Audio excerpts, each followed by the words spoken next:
ครับเอาเงินดำเลยสบายดีพี่น้องเด้อมื้อนี้สิพาพี่น้องขี่รถเข้าในเมืองอีกพี่น้องเอ้ยเบิ่งเมืองบ้านเพิ่นพี่น้องเอ้ยคลิปก่อนก็ได้ไปแล้วพี่น้องมื้อนี้คือว่าอากาศดีๆนั่งแท็กซี่เข้าในเมือง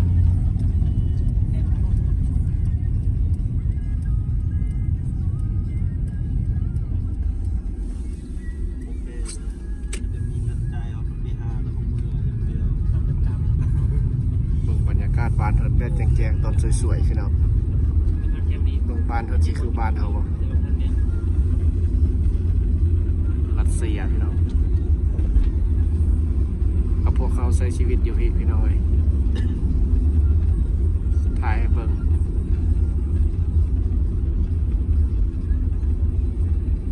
ถ่ายแบบยาวๆแบบไร้สดเลยพี่น้องเอ้ยเส้นทางกับถนนหนทางรถพาหนะบ้านเพิ่นเงินสารสิคือกับบ้านนอกบ้านนาเฮาบ่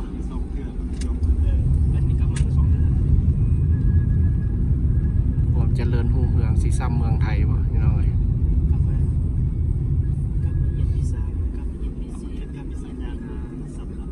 แต่สำหรับเฮาว่าเนี่ยคือสิสู้เมืองไทยบ่ได้ดอกพี่น้องความงามวันนี้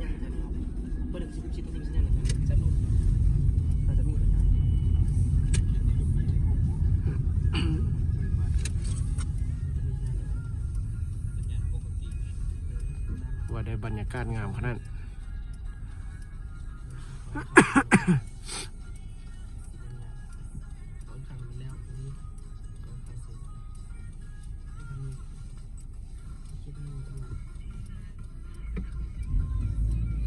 มีโอกาสได้เข้ามาในเมืองพี่น้องแล้วก็สิถ่ายให้เบิ่งเด้อมื้อนี้นี่มาบ้านเพิ่นก็ลองเลาะเบิ่งสิเป็นจังได๋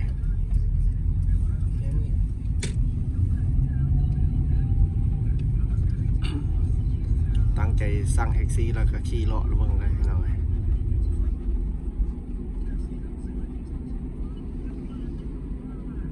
ตั้งสิพาพี่น้องไปเลาะเบิ่งเฮาก็อยากรู้อยากเห็นบ้านเพิ่นพี่น้องเมื่อมาอยู่แล้วก็ต้องไปเลาะให้มันฮู้พี่น้องว่าเป็นจังได๋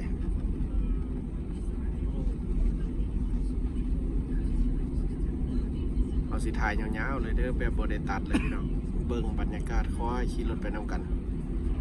อยู่ประเทศรัสเซียกับเมืองนี้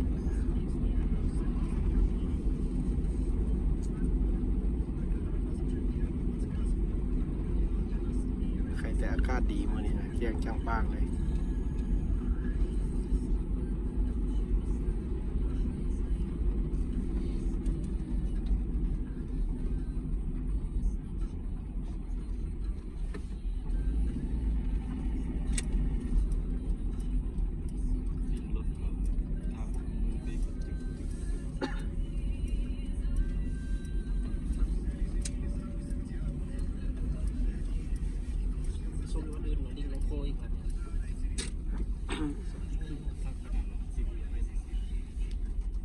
อันนี้เป็นเส้นทางหลักทางเมืองตัวเมืองให้เรา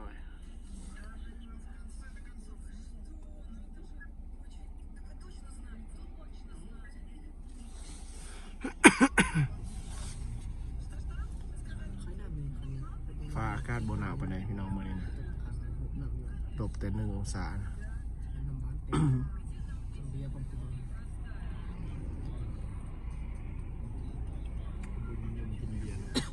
ที่นักแพทย์คนหนึ่งมาชม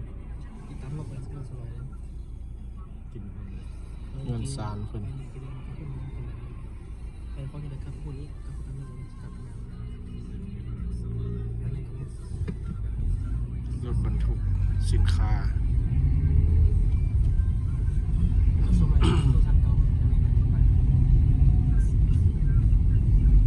อยู่บ้านเพิ่นจะบ่มีรถไฟฟ้าหลายพี่น้องเพิ่นจะบ่มีรถไฟฟ้าที่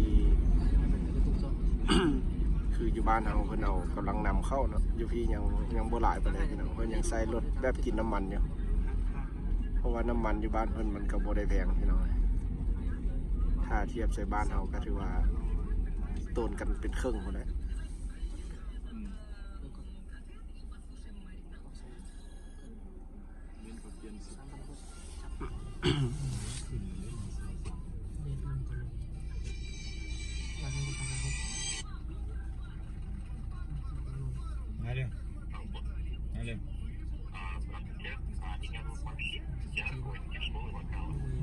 จะเป็นเนี่ย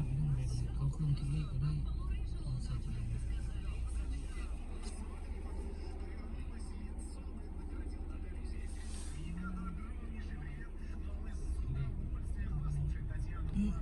คือสิเย็นขนาดนั้นวันกุ๊บ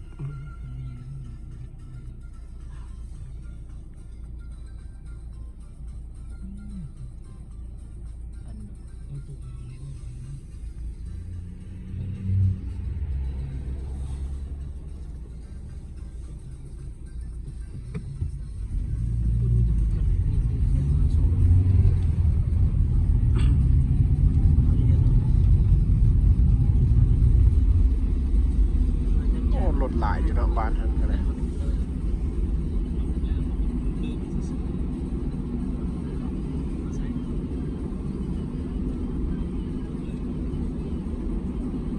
ก็เป็นเส้นทางมิตรภาพที่เมืองต่อเมืองพี่น้องเลย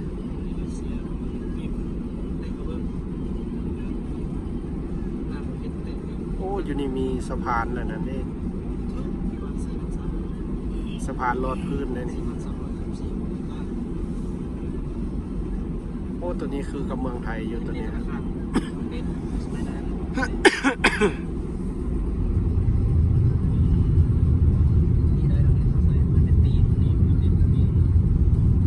เอาหล่อน้ำกันพี่น้องเลยเอาสิพาพี่น้องขี่อ้อมไปเมืองนี้พี่น้องเลยเพิ่นว่าเมืองนี้เศรษฐกิจดีอาจารย์สิหล่อเบิ่งว่าสิซ้ำได้เพื่อความอยากรู้อยากเห็น ไปหลายๆเส้นทางโอ้ยนี่มีสะพานนี่พี่น้อง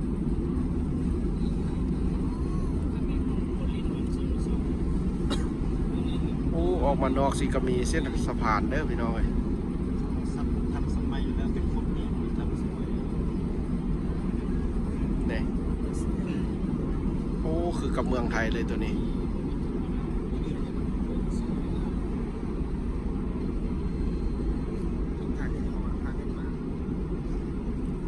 คักๆพี่น้องแล้วนี่ส่งเมืองหนาวต้นไม้บ่มีใบ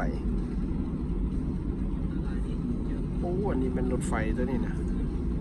ขัวเมืองนี่ในปั๊มน้ำมันบ้านเพิ่นมัน95-71 รูเบิลขอบคุณทางที่สูง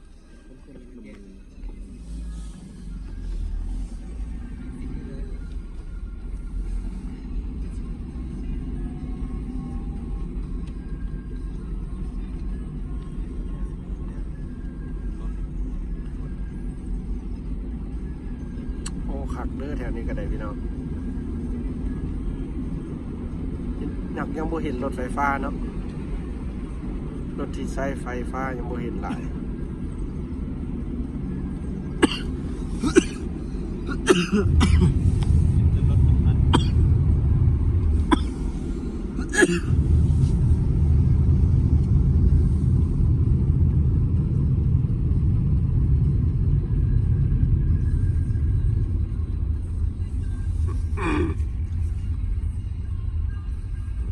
ขออภัยเป็นไอพี่น้องเจ็บคอตากลมตากหนาวไปโรงเรียน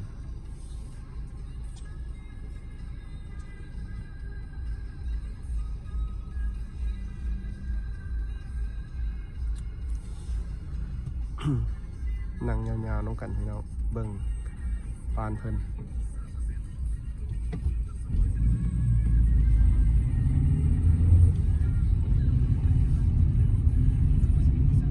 เบิ่งทุกซอกทุกมุม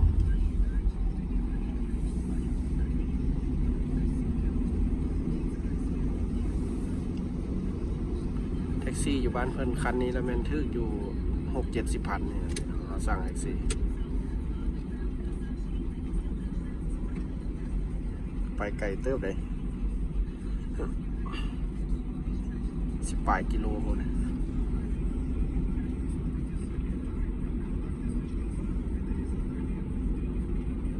สั่งแท็กซี่ไปจนสุดเมือง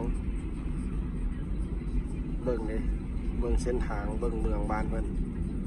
แล้วบรรยากาศ สั่งกลับมาอีกพี่น้อง บัตรกลับมาสิ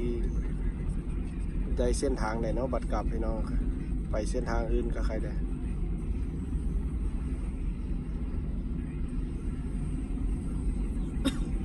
อันนี้ก็เส้นทางไหนก็โหมีแต่สั่งไปเลยพี่น้องไปสุดใส่แล้วกันลงแล้วกัน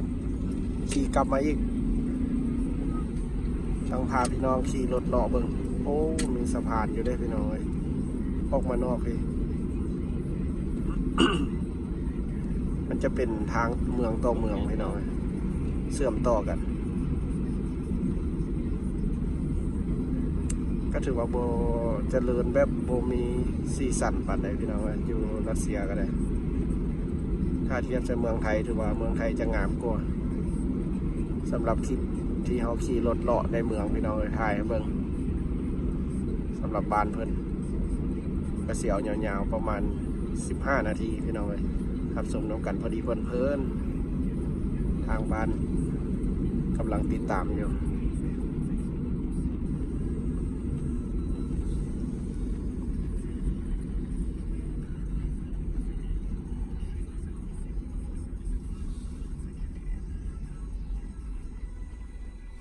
นี่มีเนี่ย1 มินิ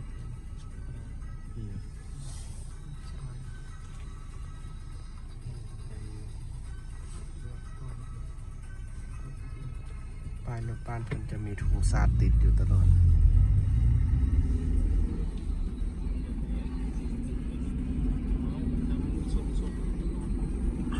ตำรวจอยู่บ้านเพิ่นเที่ยวเลาะตลอดได้พี่น้องนำเส้นทาง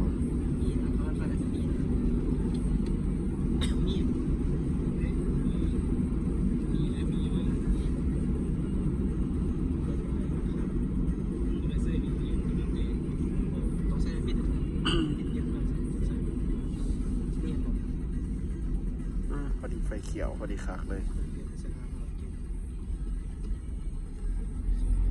ต้นไม้บ้านท่านนกเป็ดสิเนาะเขาห้ามพวกเรานะครับไปสโตร์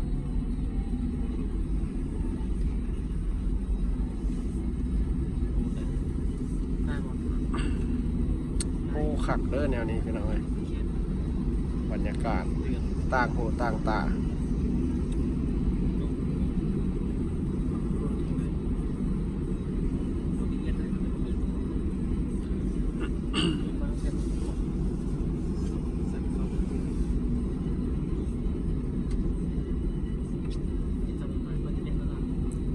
โอ้มีอันนี้ตลายอยู่เด้อสนาพี่น้องเอ้ย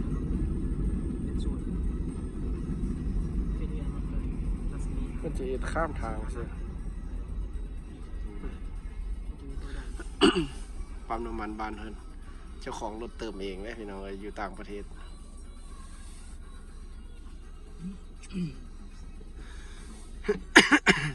นี่คือรัสเซียพี่น้องเอ้ยน้ำมันบ้านเพิ่นนี่บ่มีเด็กปั๊มพี่น้องอยู่ต่างประเทศแบบนี้ก็ดีเนาะพี่น้องเจ้าของปั๊มก็บ่ได้ใช้จ่ายแบบเปลืองหลายเพราะบ่ได้จ้างพนักงานนี่เห็นกับผมเอาแบบสุดๆเลยพี่น้องเอารถจอดเลยแล้วก็ลงรถน้ำกันแล้วก็จะค่อยไปใส่แอปสั่งแท็กซี่ใหม่อีกบ้านหนึ่ง ผมมีเน็ตเลย พาพี่น้องเลาะพี่น้องเลยเลาะอ้อมเมืองแล้วจะค่อยเบิ้งในตัวเมืองเพิ่นมือหน้าเราจะสิพาย่าง ไปขึ้น พาย่างเลาะเบิ้งวิถีชีวิตอยู่บ้านเพิ่นเนาะเอาสิเฮ็ดจังไดไปจังไดตัวใดถ่ายใดเขาก็สิถ่ายให้เบิ้งพี่น้องเลยเพราะว่าบ้านเพิ่นก็จะเข่งขัดเรื่องระเบียบหลายได้พี่น้องอยู่รัสเซียถ้าผู้ใดนั่นก็สิฮู้อยู่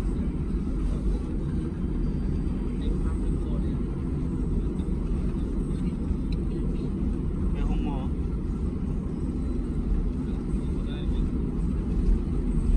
โอ้อยู่นี่ก็มีแนวนี้หักสะพานบ้านเพิ่นจะเป็นเหล็กเจ้าพี่น้องบ่เป็นซีมังเนาะอันแบบสะพานลอยนี่แต่บ่แม่นทางด่วนเด้อพี่น้องเอ้ยเพิ่นเอาเหล็กได้สร้างพี่น้องบ่แม่นซีมังได้เด้เป็นเหล็กเด้อ๋อเบิ่งรถส่งน้ำมันรถไฟนะพี่น้องพุ่นเนาะน้ำมัน มันกับการนะ ไปนอนซ่า สุดยอดเลยชานี่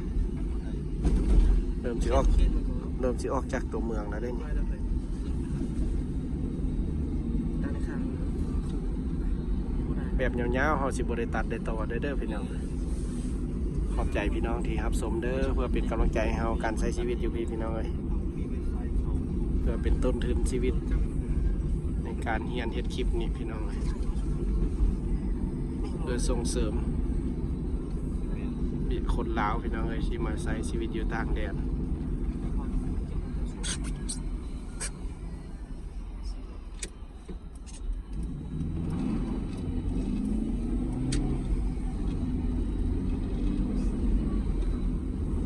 ดูได้มือเดียว มีคลิปอะไรมีคลิปอยู่นี่ คือเป็นเห็นในของตัวเห็นนั่นมีมาเลย เอาเลาะน้ำกันเลยพี่น้องเลยคักบ่เป็นอะไรกับเม่นมาให้กำลังใจเด้อพี่น้องเลย เป็นบอด ชีวิตอยู่พี่เนสีฮอดแล้วพี่น้องยังอีก ตอนนั้นไม่เดียว หลักปลายพี่น้อง ทำคอน หลักปลายน้อยเดียวนี่ ที่เราพาตัวนี้เนาะ สิฮอดจุดหมายที่เราสั่งนะเดี๋ยวจะน้อยแล้วก็จะค่อยเดินทางกลับน้องกันอีกพี่น้องเลยว่าสิได้ไปเส้นทางเก่าบ่เส้นทางใหม่เอาขอบใจพี่น้องที่ติดตามให้กำลังใจเด้อถือว่า ขี่ช้าหนิดนึงเพราะว่าขึ้นว่าชีมัน15 นาที อันนี้เป็นเลยไป16 17 แต่ปามีเดี๋ยวนี้ เอาพี่น้องเลยหมดละทางหน้าเนี่ยบอลจอด เดี๋ยววัดเอาลงไปแล้วเอาสิสั่งแท็กซี่ใหม่แล้วก็สิเดินทางกลับแล้วก็สิถ่ายให้เบิ่งอีกเด้อพี่น้องเลยเอาบายบายเจอกันใหม่ในเวลากลับพี่น้องเลยฮอดแล้วเด้อเนี่ยจุดเฮานะ